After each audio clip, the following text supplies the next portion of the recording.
বাগেরহাটের ৪টি সংসদীয় আসন পুনর্বহালের দাবিতে ৩ দিনের হরতাল সহ ৪ দিনের নতুন কর্মসূচি ঘোষণা করেছে সর্বদলীয় সম্মিলিত কমিটি। বৃহস্পতিবার সন্ধ্যায় বাগেরহাট জেলা বিএনপির সমন্বয়ক ও সর্বদলীয় সম্মিলিত কমিটির কো-কনভেনর এম.এ. সালাম এই কর্মসূচি ঘোষণা করেন।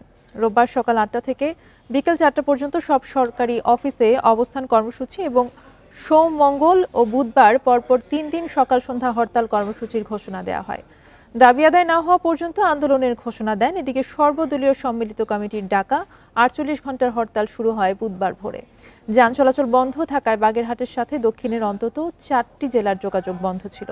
ভোগান্তিতে পড়েন বিভিন্ন গন্তব্যের যাত্রীরা।